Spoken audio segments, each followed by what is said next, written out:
Naomi Mourra is a stand-up comedian. Naomi's family are from Lebanon originally, which has people from a whole lot of different religious traditions.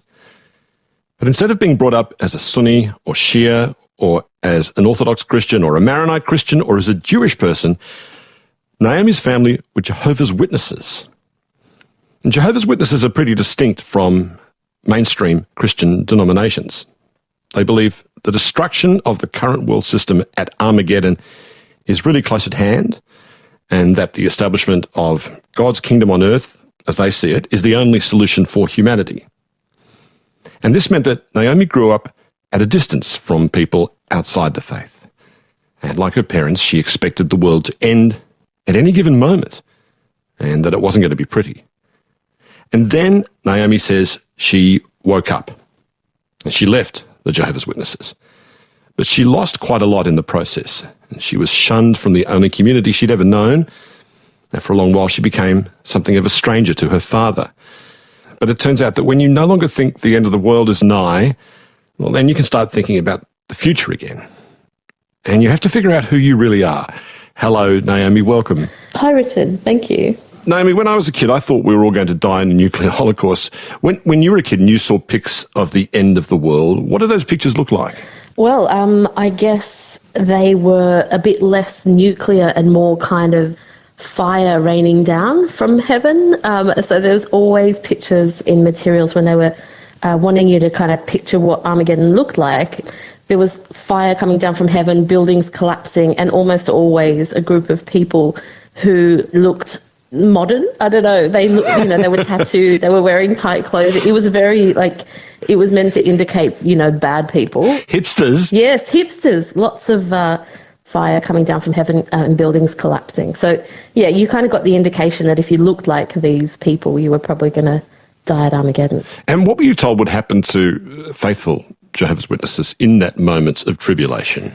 Well, there's a bit of a lead up to the actual Armageddon, which I weirdly found more terrifying than the Armageddon itself. So what I was taught was that you would have this period called the Great Tribulation where the government would come after Jehovah's Witnesses and ban them, and everything would be done in secret. And if you were discovered, you could be tortured and you would be persecuted. I remember spending quite a bit of my childhood thinking, I don't know if I'm going to hold up to torture. And I used to think about what kinds of torture I might do okay in, and what kinds of torture I definitely would struggle with. And so that was the period that's freaked me out. But when Armageddon came, what they believed is that God would protect his people and others would be destroyed, but not Jehovah's Witnesses. And then after Armageddon, the job was to kind of clean up the earth. There's a real emphasis on how special you are being in this group, because I think we all have that feeling that we want to be, feeling special. It's just this level of specialness brings upon good things and bad things. And the bad things were always before the good things that would eventually come. So the tribulation was going to be like a test for you and for other people. Yes. To see if you'd fold under questioning, if you like. Exactly. Would you give up your brothers and sisters, in that scenario? And if you did, at any point, you could just be lost. This is that kind of underlying anxiety the whole time. You could be doing something at any point, which would mean that you would die at Armageddon, even in those last sort of few stages. So I always, when I was feeling good, I'd think, well, I'm sure God won't test me so far that I'm not going to make it. But if you felt low at any time, you would think, that's typical. That's something that would happen to me. I'd live a really good Jehovah's Witness life and I'd get right to the end and then I'd succumb because they're trying to pull off my nails or something. I just couldn't handle it. So I don't know. You never really felt good enough, and that was probably a good state to have followers in. So you really thought about this all the time when you were little? Yeah. Well, it's meant to motivate you, Richard. It was meant to be motivating.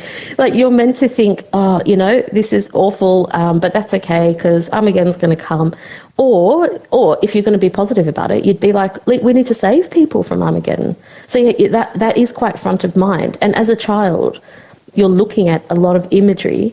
Your imagination is wonderful at that age. And, you can really get carried away in the drama of it all, thinking, gosh, this is going to happen. And, it could happen at any time. So I remember when I was younger thinking, what if I'm separated from my parents?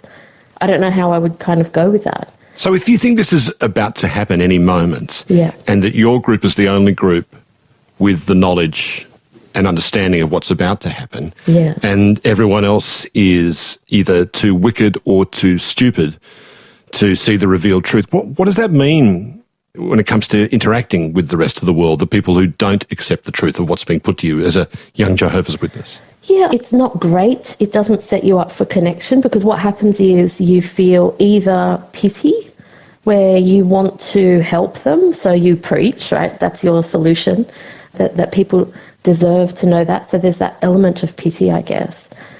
And on the other side, there's slight fear, because you feel that they don't know the way of life that you're supposed to live to get through Armageddon and get to the paradise. So what they tell you is that you should fear people that live a different life, or a life that God wouldn't approve of, because they can influence you to live that way, and that would ruin your chances.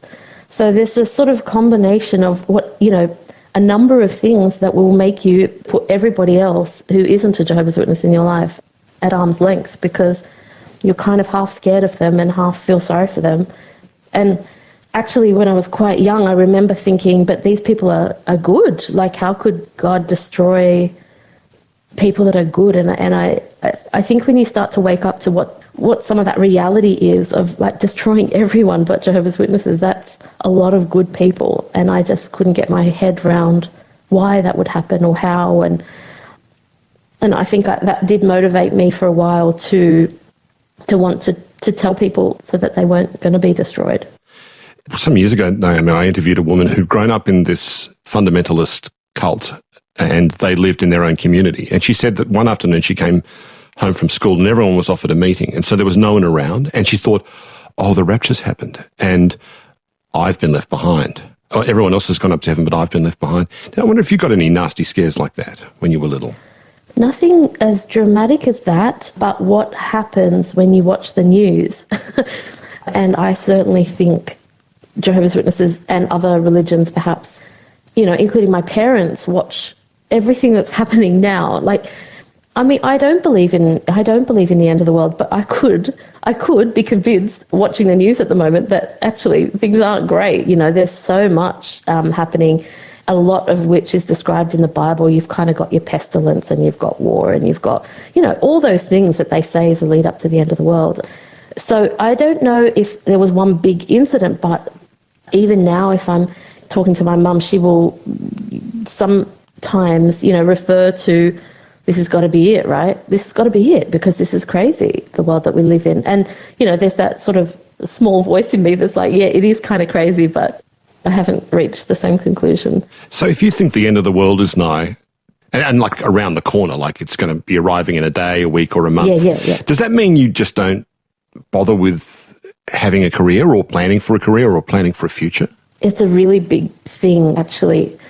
There is absolutely no encouragement, not even just to have a career, but to have an education. So Jehovah's Witnesses actively discourage further education in any way. So for me, what that meant was, I was in year 10 was when I left school, so I was 16. What was the point of a HSC if you weren't going to go to university, was the view at that point in my life. And now I really liked school. It wasn't that I wasn't enjoying it, or, wasn't sort of getting good results. I just was literally, if Armageddon comes tomorrow, rather than preaching, you'd be furthering your own education. And why do that when you've got the rest of living forever on earth to do that? Which is what we ultimately were told was going to happen. So, yeah, sure enough, I left school at 16. I did a short course, and then the whole point of that was to work part-time in anything to supplement my career, which was at that point to preach full-time. So I was preaching 90 hours a month. That they call that pioneering. I think now that the number of hours has changed, but that principle is still there. We should be spending these last days trying to convince as many people as possible to be saved when Armageddon comes. What are some of the other core beliefs of Jehovah's Witnesses? How do they feel about the government, for example? Oh, well, they take a very neutral stance, is what they would call it. So they don't vote, they don't go to war, they don't carry arms in any way. So that kind of rules them out of, joining the army or the navy or anything like that. So in countries where that's mandatory, they will go to prison rather than go to army service. they don't vote. So in this country, every time it was voting time, you would have to write a letter to say that you're not going to vote because of your religion. I didn't even really register governments or democracy, or that I could choose, who was in government at all. And that was not really discussed at home much. My dad had views, but it wasn't really like, who should we vote for? Or this government is terrible and this one is great.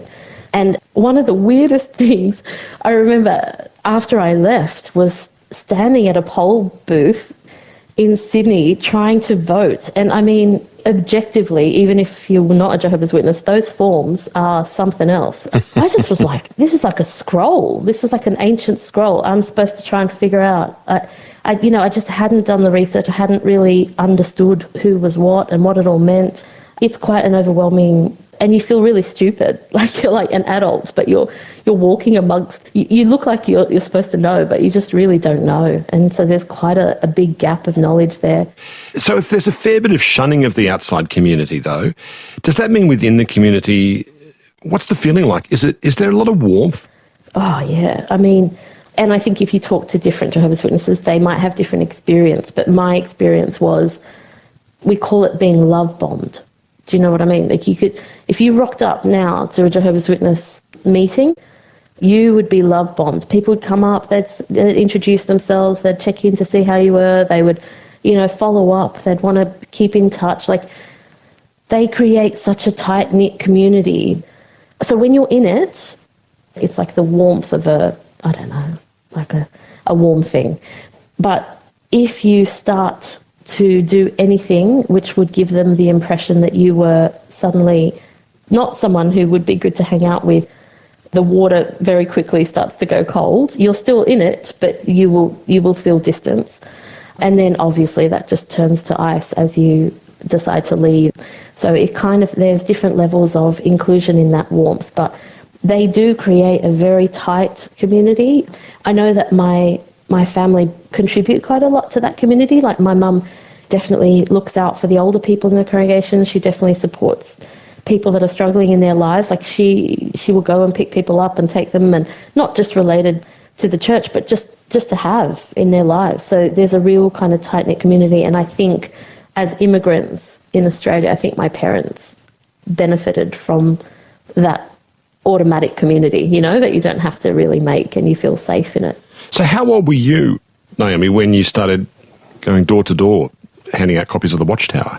We would have always gone, even if we were in the pram, like with our parents. So we would have gone when we were our whole childhood. But I remember talking at the door for the first time when I was 9. And what did people see when they opened the door to little Naomi? What did they see when they looked at you, Naomi, in those days? Like, I don't know, like a very sort of conservatively dressed, earnest young kid. I didn't feel as young as I know I would have looked. I think I felt like I knew what I was saying. That's something I really miss. It's weird to be a child and be so certain. Like, I was so certain. This sort of confidence that was unquestioning. Although I was 9, I suppose I felt like I knew best in that situation, which is so stupid. And were you trained to do it? Were you actually sort of given lessons on how you should go about this? Yeah. So Jehovah's Witnesses meet 3 times a week, and you've got your typical Sunday talk, where there's a man that stands and gives you a talk on a particular topic, and you study quite a lot of their publications in these meetings. But one of the 3 meetings is specifically to help you get better at preaching. So part of the kind of getting ready is you'd be given a talk topic and some, passages from the Bible, and you would have to write a 5-minute talk on a particular topic. But the religion is very gendered. So men would write talks and they would talk directly to the audience. But thanks to the Apostle Paul, women were not allowed to talk directly to the audience. So actually when we wrote our talks, it would have to be that you would write a conversation that you would have with another woman on stage. So, and now you're a stand-up comedian, which is about the most direct form of talking directly to people on stage. That's pretty amazing. As a big mouth woman, it's quite frustrating, I have to say. I finally got my moment. Yeah, thanks. It's good. So how did your parents become Jehovah's Witnesses? Were they converted or were they born into it? One of each. So my father was born into it. He's like third generation born into it. Born into it in Lebanon? Like, I never knew. Yes, like, I know there's a patchwork quilt of religious traditions there, but I didn't know Jehovah's Witnesses were so active in Lebanon. They're active everywhere. I think, truly, they're as active as Avon or whatever else that relies on you sort of door knocking. There are doors all around the world, so they knock on them and it works. Like, there are communities of Jehovah's Witnesses, I think, in every country in the world. But yeah, it's a bit random in Lebanon. And actually my dad's grandfather, I think, were, one of the first ones in Lebanon. And did your mum convert when she met your dad, or was she already a convert before she met him? No, she had already converted, but literally a year before they met. So she was converted by her cousin, who happened to be a Jehovah's Witness. And she was 15. She was the first in her family to convert. And over the years after that, they all converted after her.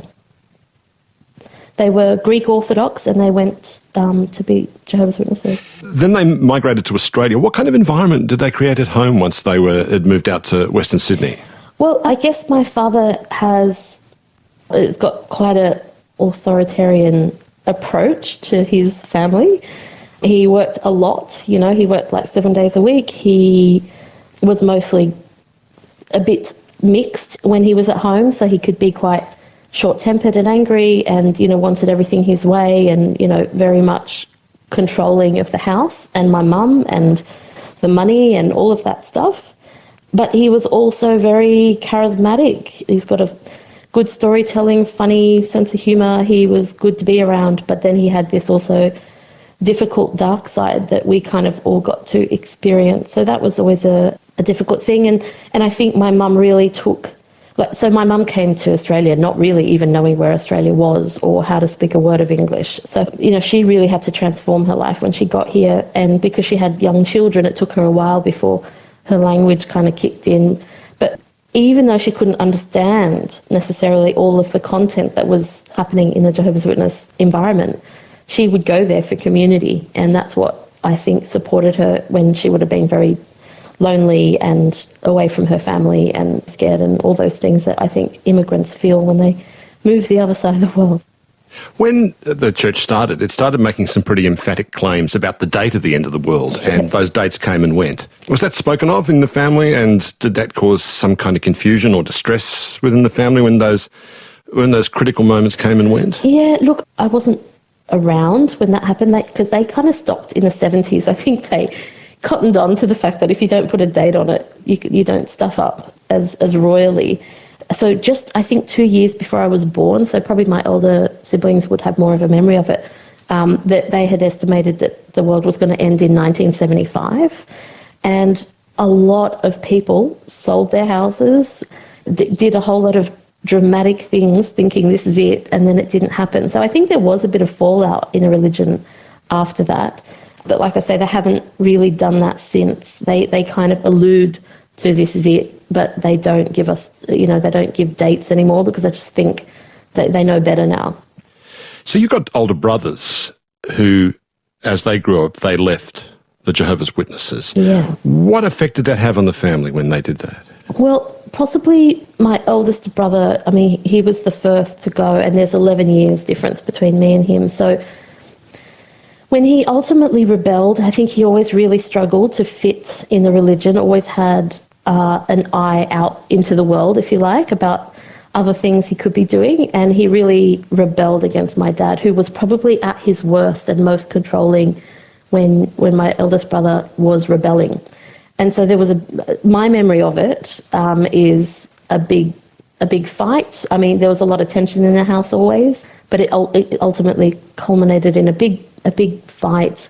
My dad kicked him out of the house, threw all his stuff out onto the front, and there was just a big thing that happened in my recollection. And I suppose it didn't occur to me at the time, but my brother was 17, so he was very young to be thrown out. And at that point, and I seem to have this vague memory of being called in to see my dad that night, after all the dust had settled and my brother had left. And my dad said to me, look, he's no longer my son, but he's still your brother. And I don't know if I fully understood what that meant at the time. I just remember him saying that. And then what that actually meant in the years that followed was that I just didn't see my eldest brother. He'd sort of had to move out and move on with his life. And if he did ever come to the house and my dad was there, he would just literally shun him, like literally not even say hello or look at him or anything. So that created a lot of hurt, I think, for my mum mostly, and a division then in the family where we couldn't all be together, which would be what my mum ultimately always wanted. So then your other brother left as well, yes. And both your brothers moved to the UK. What prompted you as a teenager to reach out to them, Naomi? Yeah, so, I mean, as it worked out, they went over with their partners to the UK, and I got to a point, so I had sort of done, I tried to be the best Jehovah's Witness I could be. That's probably the best way to put it. I was preaching full time, and the whole time I knew I wasn't right. I thought maybe, because I knew I was attracted to girls and women as I was growing up. I just knew it. I just thought it would A, go away, or B, God would help me get over it. And what ultimately started to happen when I hit sort of 20, 21, is I just felt miserable. I got to 21 and I thought, okay, I'm stuck with it now. I can't say it's puberty or whatever else. This is all the things that I was thinking it was. And this is who I am. And I knew I wasn't drawn to any man that I was encountering. So while all my friends were off trying to pair off and get married, I just couldn't imagine that happening for me. And I started to think perhaps I was trans, because I thought maybe I was a man trapped in a woman's body, because in my world everything was so binary. Only men were attracted to women, so I thought maybe I'm a man. All right, so if you're attracted to women, that meant in your mind you thought that something had gone wrong and you were actually a man under it all. Yes, that's what I thought was happening. Did you even know lesbians existed at that point, I wonder? Not really. I certainly didn't know any. It's so simple, but at that time it was so complicated, and I thought it was going to be massive. So I started telling everybody, well, not everybody. I did tell my sister, who I was closest to at the time. She's still a Jehovah's Witness now, and I was very close to her. I wasn't close to my brothers because they'd obviously, I'd been isolated from them, having left. And so I just got to a point, I was sort of still in contact with one of my brothers more than the other, and I felt very much like I wanted to end it all. I felt very much like, look, if I would have a better chance of, because Jehovah's Witnesses believe people come back from the dead after Armageddon. So if you died before and you were either a Jehovah's Witness or you haven't had a chance to learn about Jehovah's Witnesses, you would be resurrected. So I thought maybe if I die now, I could just be resurrected into paradise, sort of shortcut it a little bit, knowing that I probably wouldn't make it. But suicide's a mortal sin, isn't it? And so that would have presented you with another conundrum, I would have thought. Exactly. It's like a dead-end street. You're just like, what the hell am I supposed to do? And then I wrote to my brother a long email. It was in the middle of the night, and I just told him everything on an email. And he called, and then he wrote back and said, look, why don't I just pay for you to come over here?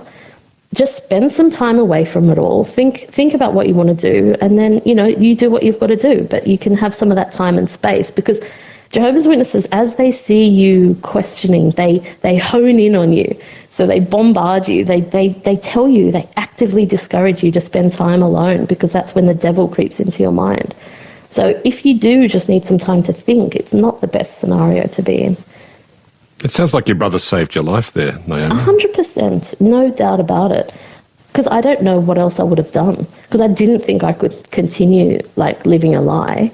I had sort of agreed to myself that I wasn't going to marry a man just to kind of make it, because I thought I can't do it. I just couldn't do it. So then I just thought, okay, so at the age of 20, I'm going to be a celibate, which is what I suppose what nuns do. It would have been a version of that, but in the Jehovah's Witness religion. So I just thought that was a bit depressing, which it is. So off I went to London.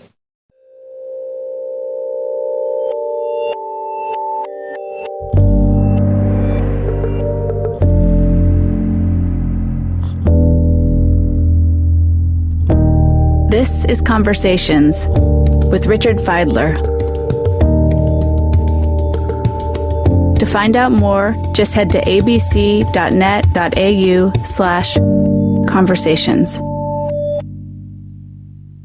So you got this lovely message from your brother to come and stay with him in London for a while and think about whether you could stay within the faith and come to terms with who you were. Yeah. What was the goodbye at Sydney Airport like? Did the family come and wave you off? Oh, yes, they did.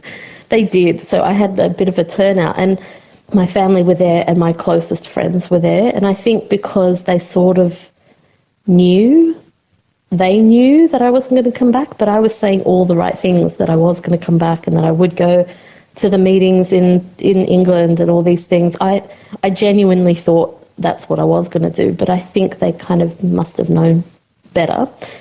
And so it was almost like attending your own funeral, truly. It was so immense. I felt exhausted by the time I got on the flight. I just thought, oh my goodness, but actually that is true for them. Like, I look at my mum and in her mind, by us not being Jehovah's Witnesses, we are going to die at Armageddon.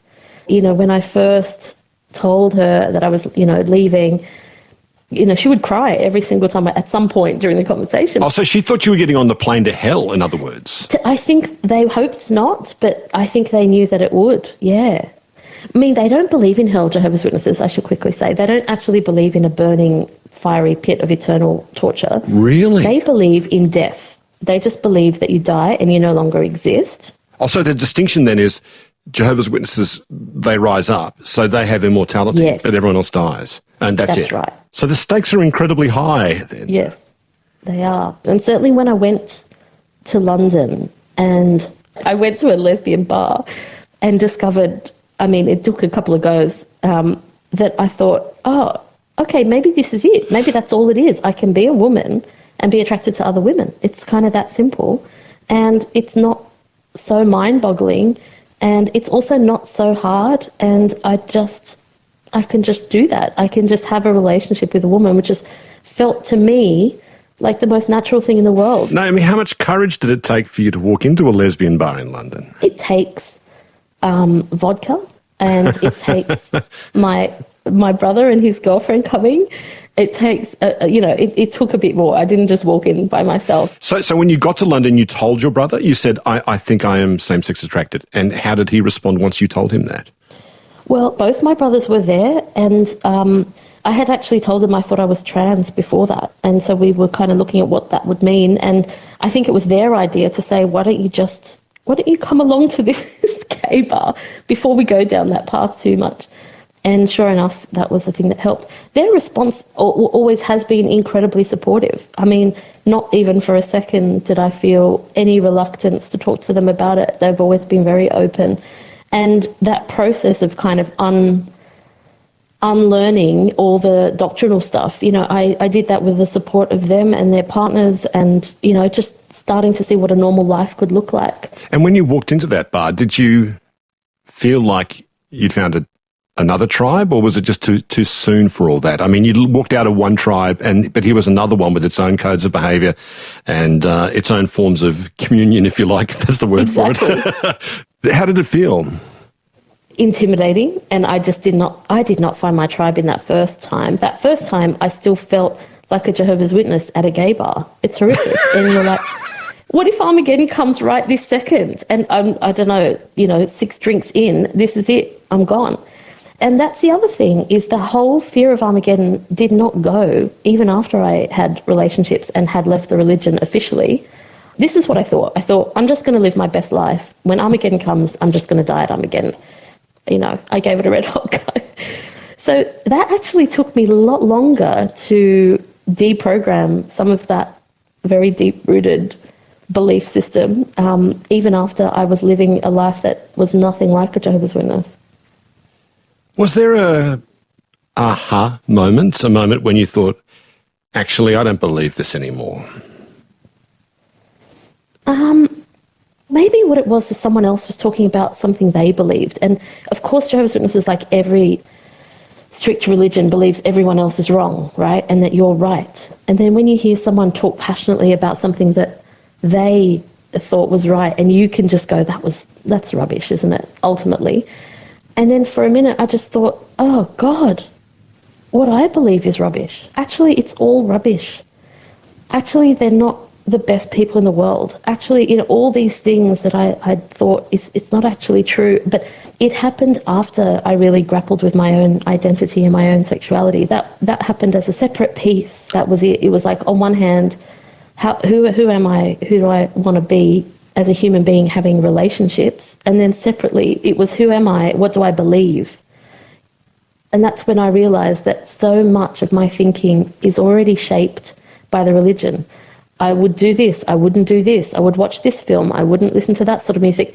That was all because the religion told you what you could and couldn't do. So when I had my own freedom and I could do what I wanted, it was interesting to just watch what I was into and, start to discover myself. And as part of that, I realised, gosh, I've certainly spent a lot of time reading a lot of rubbish that I don't believe anymore. So if this is not true, then that's not true. And that means all of it's not true. You kind of, eventually you're like, there's nothing in it, actually. When people ascribe to any kind of fundamentalism, super fundamentalism, whether that's religious or political, they do have the comfort or the smugness even of thinking that I know something that the rest of you don't. And then you lose that. And so did that kick away one of your major life crutches, that absolute certainty of this is the way it is and this is the way things are not? Yes. So I was not doubting at all. I was an amazing cult member, and I still am. I like even work now. I jump on board. I drink the Kool-Aid. I'm like, I will believe whatever's kind of there in front of me. I mean, you'll join the volleyball team, all that stuff. Yeah. Right. Exactly. So there's definitely a tendency for me to follow, I think. I feel stupid saying it, but it is what it is. What it was kind of a thrust upon decision that I had to make in that moment, that I was wrong, that actually I was wrong, and all these people that were certain in my life, they were also wrong. And I didn't know you could be so wrong. I just didn't know that. I just thought, if you've done research, then you must be right. But then that's when you realise loads of people do research and loads of people think they're right. And on some of the topics that I felt certain, there isn't a right or a wrong. So that was a big realisation for me. It just is. There is no certainty. And on other things, like evolution, we're pretty happy that that is exactly what happened. So we don't necessarily need to be always questioning some of the stuff that turn out to be fact. But what it does, I think, for me now is I do have sympathy for people that get caught up in an ideology, because even if you do get caught up in something, you can change your mind. Like I always think people that are, massively thinking, I don't know, anti-vax or something like this, where they've got their views. I don't know if I feel so passionately that they're so stupid or anything like that. The way I feel is, well, that's where they're at right now. They may or may not wake up at some point and go, oh my God, that was a bit weird. I went through that stage where I thought I knew best, or, I listened to a few people, they turned out to be wrong. They turn out to be corrupt in some way, and they're just duping me. Like, people do wake up out of that. So I would hate to just silence or cut off people that have a differing view, because I can see that you can change that view over time. I've had that experience. As a young Jehovah's Witness, you're an outsider. Then you come out as a lesbian and you're another kind of an outsider, not so profoundly outside, but, you're still a bit of an outsider. That's your tribulation, isn't it? Isn't that really the tribulation? And you've been part of two outsider groups to some degree. It is a tribulation, but the upside of all this can be that you don't need a midlife crisis to figure out who you really are. You've sort of been through that ordeal. Yes, so true. I mean, of course, we reposition everything in our heads, don't we? Like, when something happens to us, we find a way to find peace with it, I think. I was lucky. I was lucky in the sense that I had an extra level of differentiation from even being in a religion to want to leave it, you know, to not be accepted in it. It worries me that I could have stayed if I had just been straight. I think it was a blessing that it turned out that I had a real reason and a real momentum to kind of get up and leave it, because for me it was such an inherent thing that I couldn't change. You know how you're saying you thought the world was going to end in a nuclear apocalypse? When you sort of realise that it's not, I think you can have an epiphany in that moment. So for me, I just was like, oh my God, so that means there's no Armageddon. The world's a great big garden. I know. So then you're like, so what am I doing? What have I been doing? Go and play in the garden. Exactly. Why am I inside? I need to go and explore. I need to crack on with this life. And I was lucky because I woke up when I was young. But I know now, like I do some work with support groups for people leaving religions. And when you get someone who's in their 50s or 60s and they've believed that their whole lives and they've brought up families in that belief system and they suddenly wake up and they're like, what am I going to do? I've got no super. I've got no career. I find that thought absolutely horrific. And I think that is they're the people that really, they're the consequences of believing a very, you know, high control religion where they do not set you up to have a fulfilling life. And it's so incredibly sad. I just find it like horrific. So there had to come a moment though, Naomi, when you had to face the music and tell your parents that you had been playing in a garden and you'd been out there in the world drinking beers with girls in Lady bars. Garden, Richard. Lady Garden. And that you were no longer a Jehovah's Witness. How did that go? And how did you do that? Well, I mean, it went somewhat poorly. Actually, I don't know if I actually told my mum. I think I told my sister who told my mum, but she knew, and then we talked about it. And it was, for her, it literally was like me telling her I had a terminal illness. I can't explain it any other way. That was how happy she was about it for me. And did you buy into that? Did you feel shame, even though you know you shouldn't have felt shame? Did you feel shame anyway? Oh, yeah. And for a long time. Was it shame about who you were or shame because you'd upset your mum so much? It was kind of both. The shame about who I was there, even before I told my mum. So the shame about who I was took a while because actually forming a sexual relationship with someone is hard, isn't it? Like, you know, at first. Well, I'm sure it isn't hard, but, you know, those sort of early years, you're just sort of discovering yourself. Well, for me, the whole time, I just thought that this was the ultimate disgusting thing as far as religion, my religion was concerned, as far as God was concerned. I just felt I was really depraved in some way.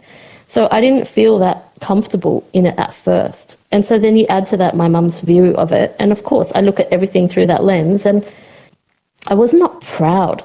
I remember thinking about gay pride and I was like, when am I ever going to feel gay pride? Like, how do people feel proud?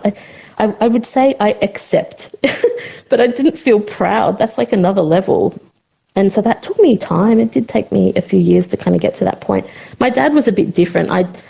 I did wait until I came back to Sydney for a visit to tell my dad, and because I wanted to tell him to his face, because he had fights with both my brothers and then he shunned them. Like, there was this big dramatic moment.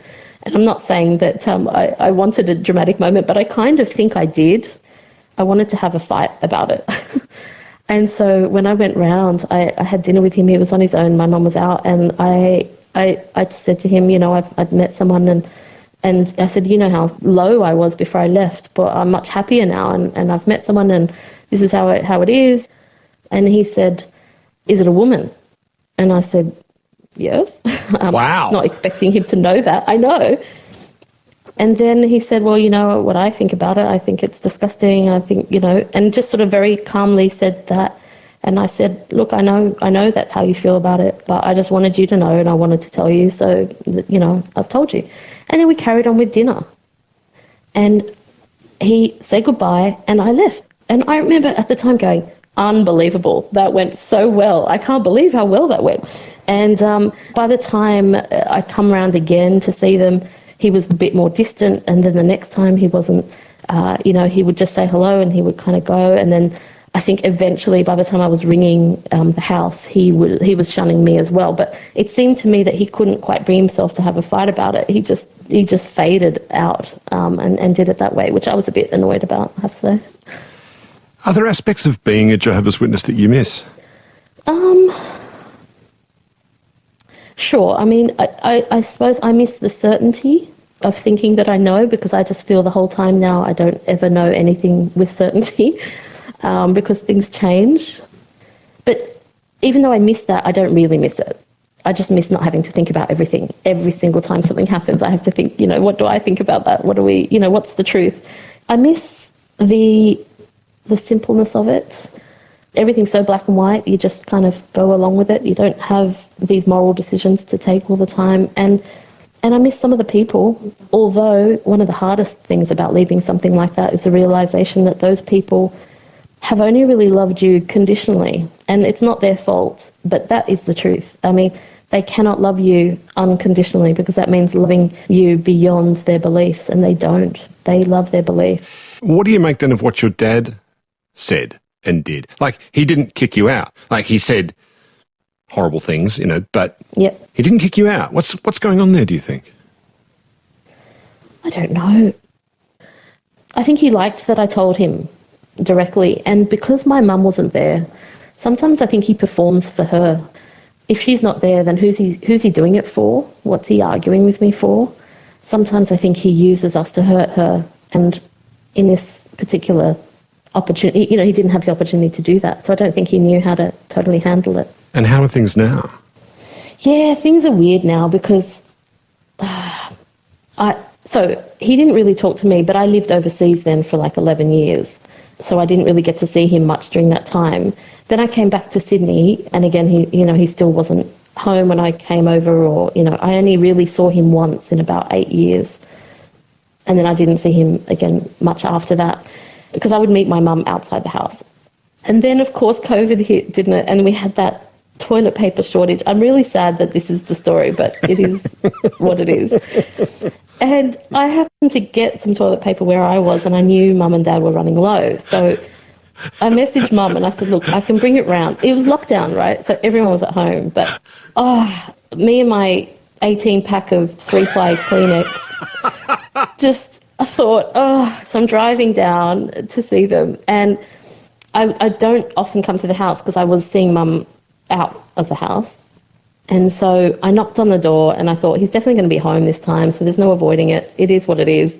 I tend to just ignore him and he'll ignore me, and that's what it'll be. But sure enough, Mum opened the door and there I was with the toilet paper. And as I walked in, Dad stood up and said hello. And I was like, hello. And I mean, this is... anyway. And I had just been overseas for a year on a secondment, so I'd been living in London. And when I walked in, he said to me, well, I guess you haven't been doing much exercise while you're in London. They were his first lines, Richard, to me. That was the first thing he said to me after maybe 22 years, actually. It's better than, like, you're going to die in the tribulations. And, saying something like, I don't like your hair is a step up from that, isn't it? I mean... It's a bit... I know. I just love that fat shaming was the first thing he could think of to say. Well, it's like affection. It's in his mind, I suppose. Yes, it's a form of affection. I took it. I laughed. I just thought this is going to make fantastic stand-up material. So thank you. But I just couldn't believe that he was doing that. And then not just that, he then just engaged in conversation as if I had never left, as if, how are things, show me around the garden. Absolutely nothing, like nothing had happened. And part of me I think he might be slightly losing his marbles somewhere along the way. Or gaining them. Yes, or maybe gaining them. I had not thought. So maybe he is having some transformation in his old age, but something has happened, and he's sort of now... He'll ring me, which, I had my first phone call from my dad on my mobile in my 40s. Weird. And he'll say, come over, or, he definitely is wanting to engage. I don't really know why, or I have not asked about anything. I won't bring it up. I'm just kind of enjoying the fact that I can have a somewhat normal encounter with my parents go to the house, especially as they're getting older. I feel like I can help out. I'm the one that lives nearest to them, so I can actually be of practical help, but at least I can do that now without having this weird shunning environment. So is this just civility, or is it warmer than that? I think for him, it's a bit warmer than that. I wonder where he's at mentally at the moment, whether he's had some regrets. He doesn't speak to 3, or hadn't been speaking to 3 out of 4 of his children. He had no one really around. I mean, the pandemic does crazy things to people. I think maybe it's occurred to him he's lonely, and what has he built in his life that he can enjoy now? That is, in terms of relationships, very little. Isn't there anything in the faith that tells him that he should love people anyway? I mean, that's pretty a fundamental tenet of Christianity, is that you should love people no matter what. There is that element, and I think that's my mum. I think if I was going to say what is the good side of the religion and the bad side, I can literally see that in both my parents. My mum is that. My mum loved the whole time. She was sad, but that's because she loved, and that's what she believes. She never stopped talking to me. And she never has my brothers either. So she's kind of rebellious a little bit in terms of her religion, because she sees that family connection is above that. But I know she struggles with it, and I think she's made to feel a little bit bad about it. But she still does it. I do like that she's kind of a bit rebellious in that way. But it's all about love for her, that's all. With my dad, I think he's more black and white. So now you work as a stand-up comedian. I don't know about work. Do you get paid to work? Sorry, no, you don't work. Sorry, I'll say that again. You perform as a stand-up comedian. Thank you. Yeah, That's better. And do you talk about this in your show? Yeah. I did a festival show, which was a little bit about the kind of coming out story and leaving the religion story. But the stand-up I do now, even for like short spots, I take a Bible up on stage. It's not for everyone, but a lot of people, even that are religious, find it okay. And we might do a Bible story together. And sometimes the stories are ones that people already know, but maybe they don't know what happened before or after that particular part of the story. I mean, Lot is a really good example of that, where, you sort of know about Lot's wife and how she was turned into a pillar of salt, but you don't really know what happened after. And it's like part 2 of a horrific film when you get into the guts of that. And what happens when you tell your story on stage and you expose it to laughter? Yeah, I feel good. I call it like unpreaching. I feel like I spent so long preaching and saying how sacred this book is. And in that moment, I feel like the book itself, I don't poo-poo the book. I don't poo-poo people that believe it. But what I try and do is just say, hey, do you know this is in it? Okay, that's all. That's all I have to say. Goodbye. And it's okay, because I think we're allowed to be irreverent about anything. I don't think anything should not be mocked if it's done with empathy. So I never am horrible to people that maybe believe it. I've had quite religious friends come and they feel comfortable with the material, so it's not really aggressive. It's just a gentle poking fun. And a lot of the humour is in the literature itself. I position it in a particular way, but, I'm not really laughing, ha-ha, this. Here's the big pretentious question at the end of the interview. Are you ready for this? Okay. I don't know. So comedians, there's that really boring cliche, oh, nothing's sacred for that person. When in fact the truth is there's tons of stuff that's sacred to comedians. I know this from first-hand experience. Mm. Are there things that are still sacred to you? Not in the sense of like, oh, this is fundamentally true and everything else is false, but in the sense of this is fundamentally beautiful. Are there things like that are still sacred to you in that way? I think for me, the thing that remains sacred is the people. So what I mean is I will accept anyone who believes anything as a person. I think we're allowed to, and we should continue to poke fun at and pick at ideology, but never the people. I think, I've seen priests retract on their thoughts and, really spend their whole life learning something and deciding actually that's not what I think anymore. I think if you have that, then I just don't see that we should attack the person. I think always attack the ideology or the thing, but not the person. So that's sacred. I would never attack a person on stage for thinking what they think. No. See, I draw the line at people who put chicken on a pizza, Naomi. So I won't What have about that. pineapple? Pineapple's fine. It's Australia. It's what we do in this country. It's a tradition, and you can't. But chicken, no. That should go in a kebab. I'm with you. Exactly. Tandoori chicken does not belong in it. It goes into a kebab or anything else, but not on a pizza. That's just me. Yogurt as well, dear. Yes, you're right. You're right. There's no excuse for that. That's right. Preach against those people. Naomi, I've really loved talking to you. Thank you so much. And you. Thank you, Richard. It's been great.